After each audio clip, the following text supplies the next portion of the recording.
To the embroiderer is the art adding the representation of such motifs as one chooses, flat or in relief in gold, silver, or color, to the surface of a finished piece of cloth. Welcome back as we continue our series on 18th century embroidery techniques. Today we're going to be talking about metal threads and spangles, silk embroidery, quilting, whitework, tambour and chain, crewel work, and novelty threads. Just create with fabric and floss. Court dress in the 18th century demanded the most exuberant and expensive garment. Metal thread embroidery and spangles were particularly popular forms of embellishments, as they could catch the eye and the light from shimmering candles and mirrors at any ball or banquet. Embroidery of this complexity had to be undertaken by a professional workshop, as it involved stretching large areas of fabrics in large frames and worked with costly materials, usually to the client's specification. Metal thread embroiderers served a long, arduous apprenticeship to perfect their skills. As with all guilds, the working methods and trades secrets are carefully guarded. In the 18th century, there was a fashion for unpicking the metal threads from costumes and uniforms. The metal was separated from its supporting silks threads and then weighed and sold to a gold dealer. This was not a livelihood for the poor, but a hobby for the rich and entitled. It was a well-known device for leisure ladies to procure a little pin money. Parfilage, or drizzling as it is known in England, it was not just practiced or worn out or old-fashioned garments.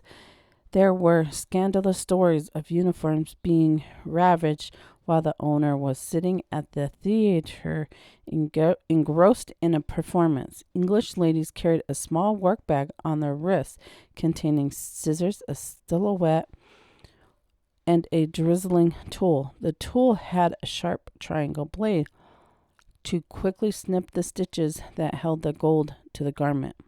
Social gatherings were often arranged for the purpose of drizzling. A large bag was passed around to collect the spoils of the evening. Gold braid novelties and tassels were given as gifts just for the purpose of being unpicked and the prize of the gold reclaimed. Woven and closely embroidered fabrics that contained any metal thread were burnt when they were no longer required. By doing this, the gold could be retrieved and recycled very quickly.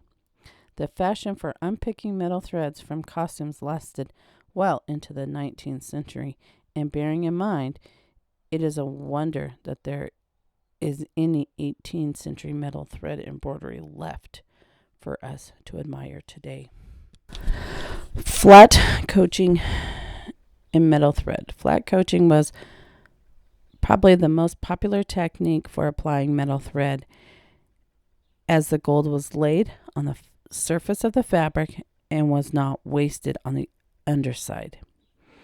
Many types of metal threads were used for coaching, but they were normally made of fine gold leaf wrapped around a silk core. The flexibility of the thread meant the contours of any shape could be followed. The metal thread was manipulated by the spindle on which it was wound, so that it was not touched by the hands and consistently tarnished. A melor, or a sort of blunt wooden knife, was used to bend the thread at acute angles. The thicker metal threads were cut to required lengths and held on a roll of paper to be pulled from the paper as needed. The ends of the couching threads were left on the surface at the start and the finish of the motif. They were about 3/4 of an inch long and were taken to the back with a large eye needle or a thread loop as each section was completed. The frame was then turned toward and the ends secured with small stitches to the inner lining. The silk couching stitches were regular spaced over the pairs of thread. Sometimes they formed a secondary pattern, such as a chevron, spiral, shell, or lozings, which enhanced the shape being filled. The color of the couching thread usually matched the metal being worked, yellow for gold, white or gray for silver, and it was often pulled through beeswax for strength and to smooth the fibers. To avoid distorting the motif, the outside side line was worked first and the shape filled to the center. The metal strands would never cross one another, and care had to be taken at the corners where the inside thread gained strength to keep the tension even. Sometimes, instead of motifs being worked, the background was couched in metal thread to complement some silk embroidery. On large areas and leaves, the couching could be worked over ribs of string padding, which gave a rippled effect that caught the light and enhanced the quality of gold or silver. Another couching was extremely popular and most economic to work. It was also the most fragile. The silk stitches that held the metal were the first to wear away, and then the thread detached itself from the fabric. Very often, it was the sharpness of the metal thread that actually cut the silk thread or the fabric. Sadly, many examples remain today with metal thread embroidery hanging from the background fabric. Spangles, pellets, or sequins. Spangles were applied to the surface of the fabric, usually in combination with the metal thread embroidery. They were available in gold, silver, or subtle tinted metal colors such as pink, green, and blue. Darkened steel and black were used for mourning. They must be thought of in the context of candlelight, glimmering and catching the flickering light as ladies and gentlemen pass through the fashionable saloons. There appear to be two methods of manufacturing spangles. The first consists of taking a sheet of metal plate or foil and placing it on a suitable lead-topped table. The spangles were punched out using a metal stamp and a mallet. The shape and the size of the spangle were determined by the shape's cutting edge, and we know that there were stars, rosettes, leaves, diamonds, as well as the common rounds. A separate tool with a sharp pointed end was used to punch out the holes in the center or around the edge, depending on how the spangle was going to be attached to the fabric. The second method involved coiling a metal wire around a fine wooden dowel. The resulting spring was cut along its length to make small wire rings. These rings were hammered flat to make the spangle with a hole in the center and almost invisible join. The size would vary with the size of the original ring and the strength of the hammer blow. The various sizes would be graded and could be used for covering tapered shaped motifs. The fabric to be embroidered would be tightly stretched in the frame. The methods of preparing this and transferring the designs are described earlier in another podcast. If the fabric was particularly fragile or lightweight, it would be first be mounted on a linen ground to act as interfacing. One of the most popular ways of attaching the spangle to the fabric was by using small pieces of pearl, as described in the following steps. The needle was fastened to the fabric with a few back stitches on top of one another. The needle was threaded with the spangle and a small piece of pearl. These were slid down to the surface of the fabric. The needle was inserted into the fabric and to the back of the work, and then brought back to the right side at a distance of half the spangle. The needles was then threaded with the next spangle and a piece of pearl. The needle went down through the hole in the first spangle. In this way, the second spangle overlapped the first, and the section of pearl formed a continuous line.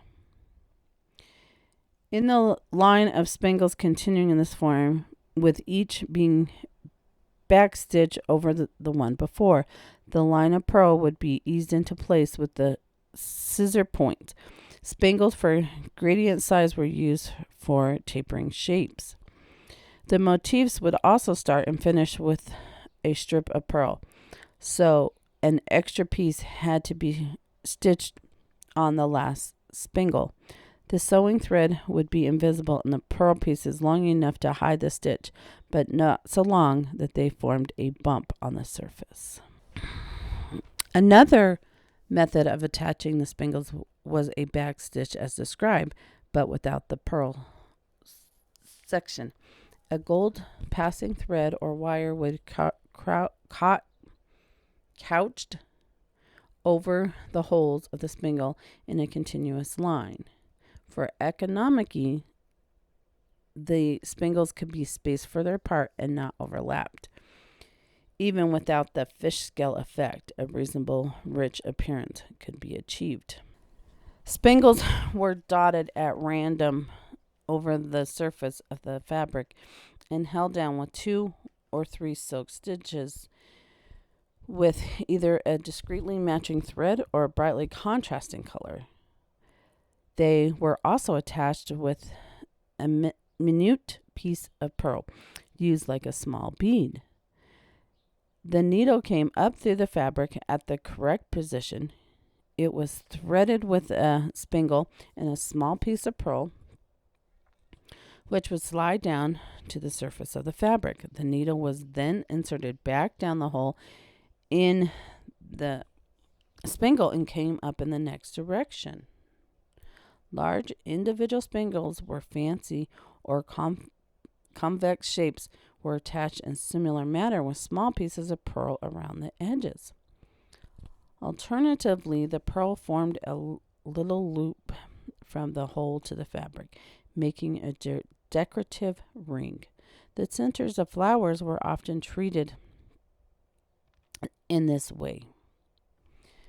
Spangle embroidery could be reversible, but this must be very time consuming. The embroidery frame had held upright between the legs of the embroiderer, and he or she had to work with 2 threaded needles, working through the whole of the spangle on both sides so that the stitches were invisible. Rappaport was the first metal thread embroidery that was worked over cut vellum shapes. A thicker metal thread, usually a flat plate or passing wrapped around a silk core, was used and crouched over the prepared area. First, the design was traced onto the vellum. If it was a repeating design, the vellum sheets would be stacked, the designs traced on the top layer, and all the sheets cut together. Small connecting bars were left between the shapes to ensure correct spacing. The vellum shapes had to be placed on the fabric with the curled edges, that is the cut edge, facing downwards to match the curve of the couched thread. This meant the mirror image shapes had to be cut separately instead of inverted. Vellum cutting was a specialist skill and would be assigned to an expert in this trade. The vellum was tinted with saffron dye to the color a pale yellow for gold embroidery. It was left in a neutral off-white for silver work.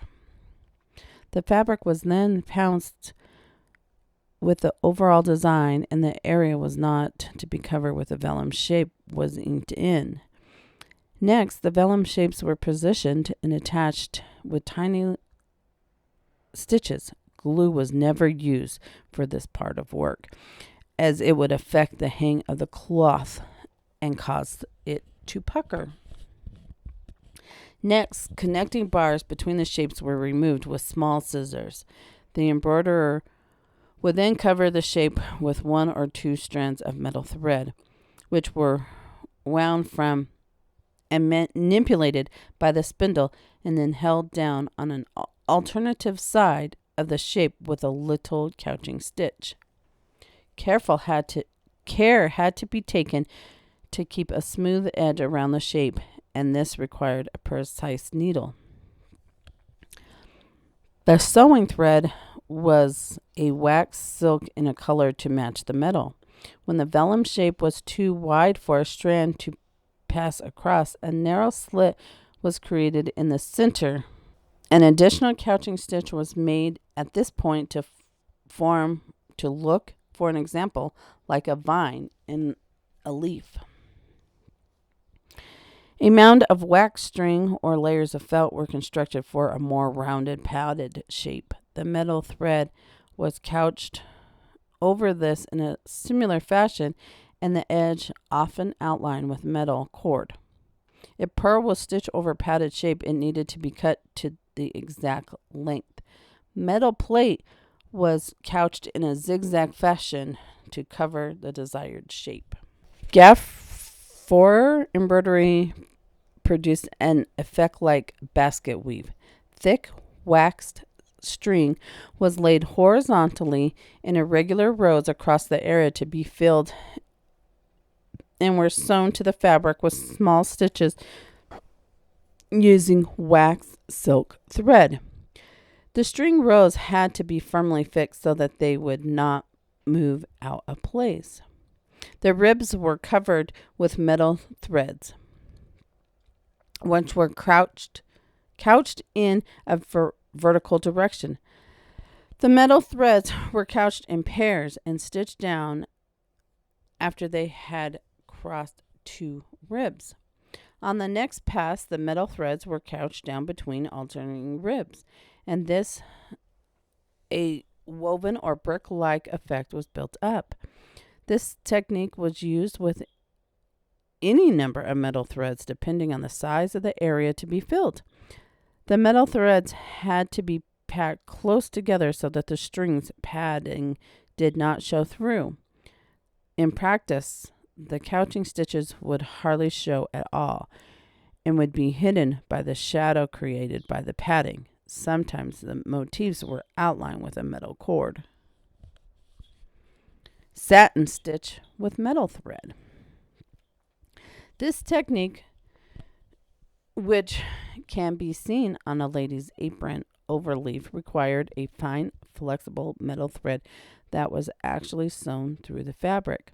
The stitches were made around the shape being embroidered, covered both the wrong and the right side of the fabric. This gave a greater rounded shape to the form and was more durable. Another version of this technique was called modified satin stitch. The needle went down through the fabric and came up again in almost the same place. Since the underside of the shape was not covered with the metal thread, this method was more economical. The embroiderer could save up to half the amount of gold needed. How do you do your satin stitch? Do you do it as the modified satin stitch or the traditional satin stitch? Satin stitches usually slanted at an angle, as this covered the fabric better. I did not know that. On a curved shape, the stitches were spread on the outside of the curve and compacted to the inside. Thus, the whole shape was covered without padding in any additional short stitches. The smooth outline was essential, and narrow shapes were filled with broad stem stitch, which care was taken with the direction of the satin stitch so the light would catch the different areas of the design and form contrasting light and shadows. The thread required delicate handling for the gold tintage to strip off the core during stitching. When metal satin stitch was worked on velvets, the Gupper method was used. Motifs were cut from vellum and attached to the fabric with small stitches. The satin stitch was worked over the vellum, which helped define the shape and stop the embroidery becoming lost in the pile of cloth.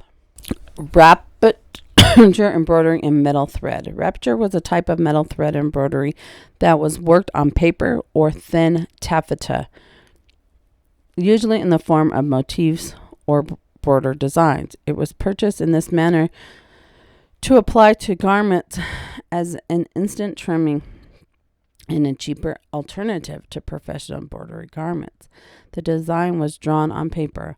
All the outside edges of the motifs were outlined with a narrow metal chain braid or parquet, which was couched down with small silk stitches. When the motif was finished, the Rappaport embroidery could be attached to the garment by stitching through the little loops of the chain braid. Areas with the motifs were filled with metal thread net. This was created by taking large diagonal stitches across the area and then weaving back in a trellis pattern. Alternatively, a coarse woven braid or bobbin lace made of metal thread was used. The net was not stitched to paper but caught to the chain edging. Flowers and shapes were embroidered on the net ground in sequins, often added as well. Vellum shapes wrapped with metal thread could be stitched and glued to the inside of the motifs. When the embroidery was finished, the paper or supporting fabric was cut away. If a contrasting lining was required, the taffeta could be left in place but trimmed to the edge of the motif. The embroidery was always weighed to estimate its cost. As it consists purely of metalwork, it was stored in a tissue paper until it was required by the client. This was a useful technique for stock items. It was made to fit basic shapes such as waistcoats and aprons. The trims could easily remove and reapply to another garment. Alternatively, this can be unpicked and returned to the gold dealer for the weight in cash again. Silver plate embroidery on muslin.